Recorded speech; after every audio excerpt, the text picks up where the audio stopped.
네, 여러분 안녕하십니까? 영군입니다. 자, 프리미어리그 17라운드 리버풀과 뉴캐슬의 경기 곧 시작이 되는데요. 선발 라인업 먼저 얘기해 볼까요? 알리슨 골키퍼, 트렌트 알렉산더 아놀드, 조엘 마팁, 이브라이마 코나테, 앤드류 로버슨, 알렉스 옥슬레이드 체인벌린, 티아고 알칸타라, 조던 핸더슨, 사디오 마네, 모하메드 살라, 디오구 조타가 오늘 경기 선발 라인업에 이름을 올리고 있습니다. 자, 이번 경기 앞두고 오늘 현재 시각으로 아침에 반다이크와 파비뉴 그리고 커티스 존스가 코로나 양성 반응이 떠서 일단 이번 경기 결장을 합니다. 진짜 양성인지 음성인지는 이제 진짜 PCR 검사를 해봐야 나온다고 하고요. 일단은 임상 검사 뭐 이상한 뭐 다른 검사했을 때 양성으로 일단 반응이 나와가지고 그래서 일단은 오늘 경기 결정을 하게 됩니다. 그리고 아마 핸더슨 혹은 티아고가 6번 자리를 보게 될 것 같고요.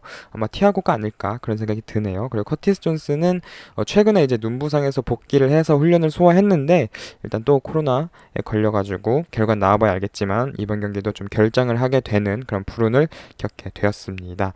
자, 뉴캐슬과의 경기입니다. 이번 경기 승리하면 리버풀이 잉글랜드 1부 리그 2000승 역대 최고 승리를 세울 수 있는 기회를 잡았는데요. 과연 리버풀이 뉴캐슬 상대로 좋은 결과 보여줄 수 있을지 전반전 보고 오도록 하겠습니다.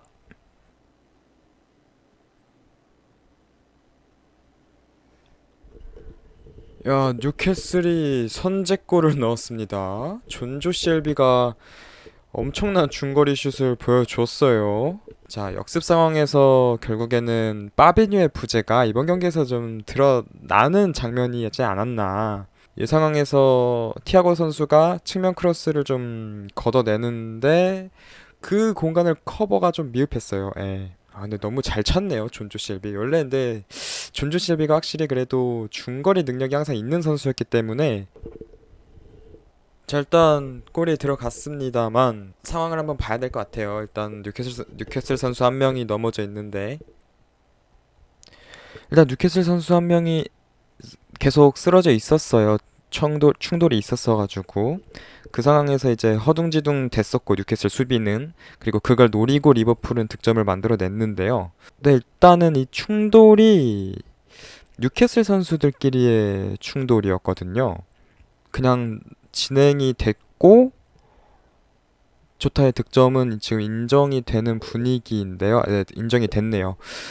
지난 맨유랑 아스날전에서 이런 비슷한 장면이 있었죠. 프레드랑 데헤아가 겹치면서 데헤아가 쓰러져 있는 상황에서 에밀 스미스 로우가 득점을 했었던 득점이 인정이 됐었거든요. 처음에 취소가 됐다가 뉴캐슬 입장에서는 조금 불운한 득점이기도 했습니다. 살라! 모하메드 살라! 역전, 바로 역전하는 리버풀입니다. 아, 뉴캐슬 문제가 많네요. 네, 뉴캐슬 문제가 많아요. 아무튼 모하메드 살라 득점하면서 존조 셸비가 백패스 미스를 했나요? 고맙다 셸비야. 셸비가 스완지 시절에 이어서 다시 한번 또 혼자 넣고 혼자 먹히고 난리가 났습니다. 아, 근데 마네의 이 밸런스도 훌륭했네요. 네, 17라운드 리버풀과 뉴캐슬의 경기 전반전 2대1로 리버풀이 앞서 나가고 있습니다. 자, 이번 경기 뉴캐슬이 선제골을 넣었어요. 빠른 역습 한 방이 제대로 먹혀 들어갔던 이번 경기 초반 한 7, 8분이었는데 문제는 그 이후로 뉴캐슬이 너무 무기력하게 리버풀한테 일방적으로 당하고 있어요. 저는 이번 경기 전반전을 보면서 무슨 생각을 했냐면 와 저거 감옥인가? 감옥인가 하는 생각이 들었거든요. 거의 가둬놓고 진짜 나오지를 못하게 리버풀 선수들이 군데군데 배치가 되어 있으면서 세컨볼 따고 뭐 압박해서 상대방 뭐 플레이하기 힘들게 하고 그러고 있습니다. 그런 상황에서 이제 조타의 어떻게 보면 좀 행운의 득점이 나왔고 그리고 살라의 15번째 득점이 맞나요? 아무튼 뭐 너무 골을 많이 넣어가지고 살라의 또다시 공격 포인트 쌓아 올리면서 일단은 2대1로 경기가 마감이 됐습니다. 그래서 이번 경기 보면은 리버풀은 일단은 하고 싶은 거 다 하고 있어요. 뭐 드리블도 치고 싶으면 치고 롱패스 하고 싶으면 하고 그러고 있는 상황에서 뉴캐슬은 글쎄요. 이번 경기 너무 불운이 겹친다라고 해야 될까요? 일단 12분에 자말 루이스 선수가 햄스트링이 올라오면서 멜리치 선수가 교체로 투입이 됐습니다.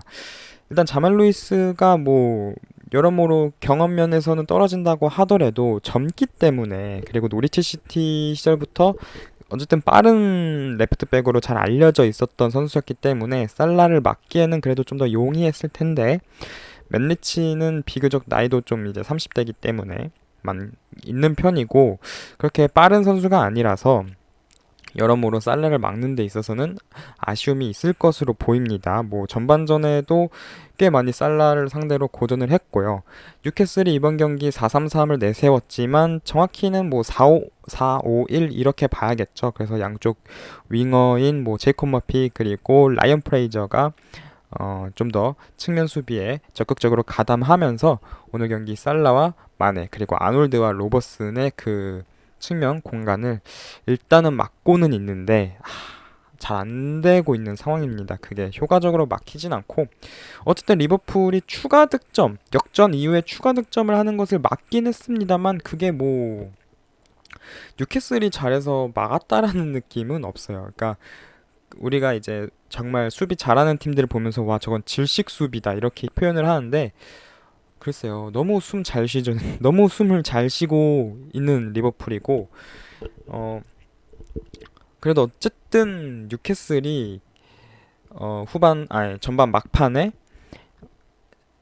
다시 한번 역습에서 날카로운 모습 보여주고 그리고 사실 전반에 득점 이후로도 한 두 번 정도는 더 날카로운 역습을 보여주었기 때문에 후반전에는 또 어떻게 될지 모르죠. 아직 한 골 차이기 때문에 자 리버풀이 뭐 좀 역전을 해서 얘기를 할까 말까 고민이 되긴 하지만 티아고 알칸타라가 좀 여러모로 불안했습니다. 전반 초중반에 실점의 빌미가 되기도 했었고요.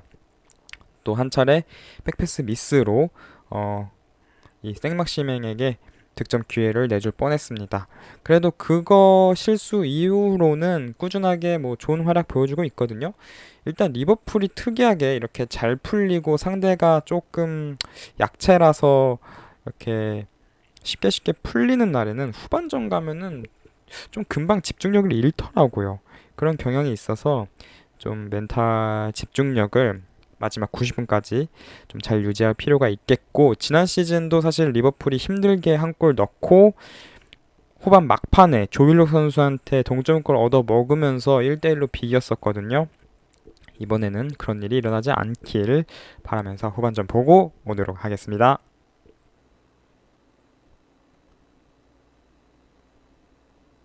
오 트렌트 알렉산더 아놀드 레이저를 쏘네요. 레이저를 쏴 대단합니다.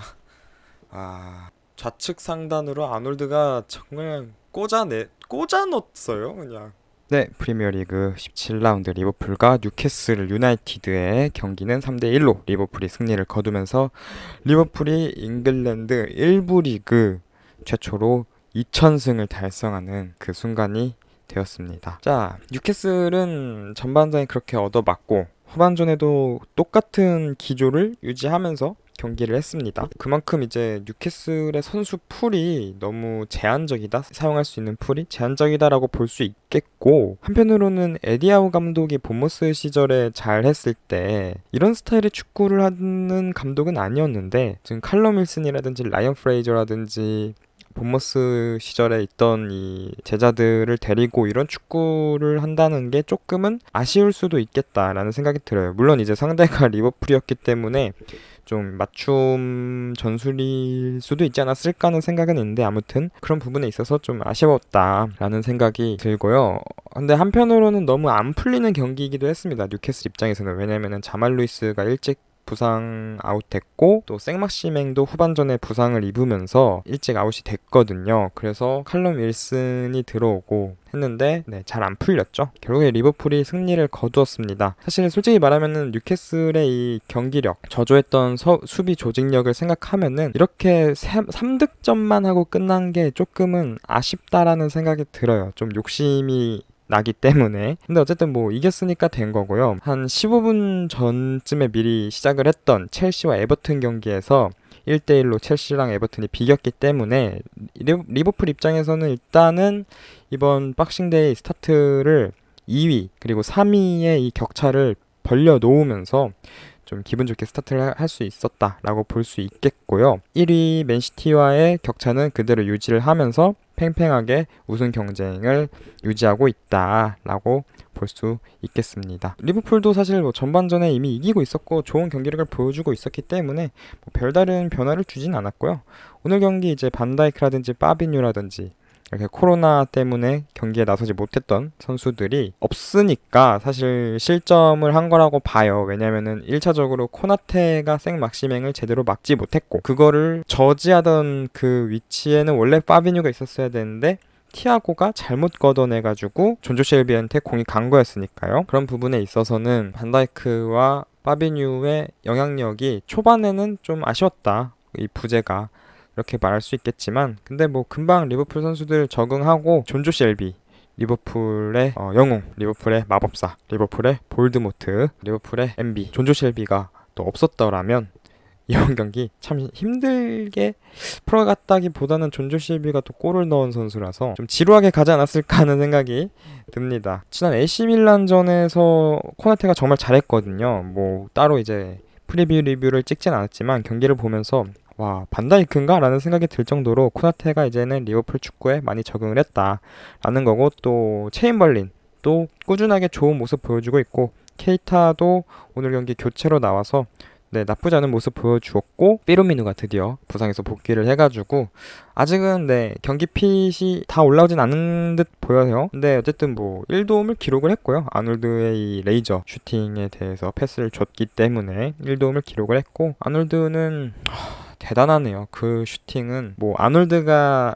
한 10년 후 이때쯤에 어떤 선수로 이 축구계에서 이름을 남길지 또 명성을 떨칠지는 잘 모르겠습니다만 만약에 제라드처럼 이 리버풀의 그러니까 리버풀뿐만 아니라 그냥 축구계에서 상징적인 그런 선수가 된다라면은 무조건 이것은 하이라이트에 들어갈 득점이었다. 아놀드를 설명할 때 나오는 이 하이라이트가 오늘 경기에서 나오지 않았나 그런 생각이 듭니다. 뭐 제라드도 뭐 하이라이트 하면은 무조건 들어가는 이런 몇몇 득점들이 있잖아요. 뭐 FA컵, 웨스트햄 결승전에서 넣은 이 득점이라던가 올림피아코스전에서 넣은 중거리 슛이라던가 이런 것처럼 아놀드의 앞으로 미래에도 계속 남을 그런 득점이지 않았을까 싶습니다. 그래서 뭐 전반적으로 1실점한 거는 아쉬웠지만 이 예기치 못한 주축 선수 2명의 이탈에도 불구하고 리버풀이 깔끔하게 승리를 잡아냈다라고 이번 경기를 좀 평가할 수 있겠습니다. 자, 다음 경기가 사실 18라운드 토트넘 원정 경기입니다. 월요일 새벽 1시 30분에 있는데 일단은 지금 잉글랜드가 코로나 비상이에요. 지금 EPL 선수들이 대거 지금 코로나 바이러스에 걸리고 있죠. 다시 한번. 그런 상황에서 토트넘은 사실 원래 오늘 레스터랑 경기를 했었어야 됐는데 토트넘이 워낙 지금 양성을 띄운 선수들이 많다 보니까 지난 컨퍼런스 리그에 이어서 이번 경기도 연기를 했고요. 리버풀 경기도 사실 간격이 이렇게 멀지가 않습니다. 앞서 얘기했듯이 월요일 경기이기 때문에 한국 기준으로. 그래서 뭐 한 3일? 이틀? 이 정도 쉬고 바로 경기하는 거라서 이틀 사이에 과연 상황이 많이 변할 수 있을까? 라는 이 의문이 들기 때문에 일단은 경기가 1시 반에 있긴 한데 정확하게 어떻게 될지는 모른다는 점 이렇게 알고 계시면 될 것 같습니다. 그래서 만약에 토트넘전이 연기가 된다면 저는 12월 22일 수요일 새벽 4시 45분에 있는 리버풀과 레스터시티의 카라바오컵 8강 경기 프리뷰 리뷰로 찾아뵙도록 하겠습니다. 자, 여기까지 뉴캐슬전 프리뷰 리뷰 리버풀이 3대 1로 이기면서 잉글랜드 역사에 다시 한번 또 한 획을 그었다라는 거 전해드리면서 여기까지 마치도록 하겠습니다. 감사합니다. 안녕!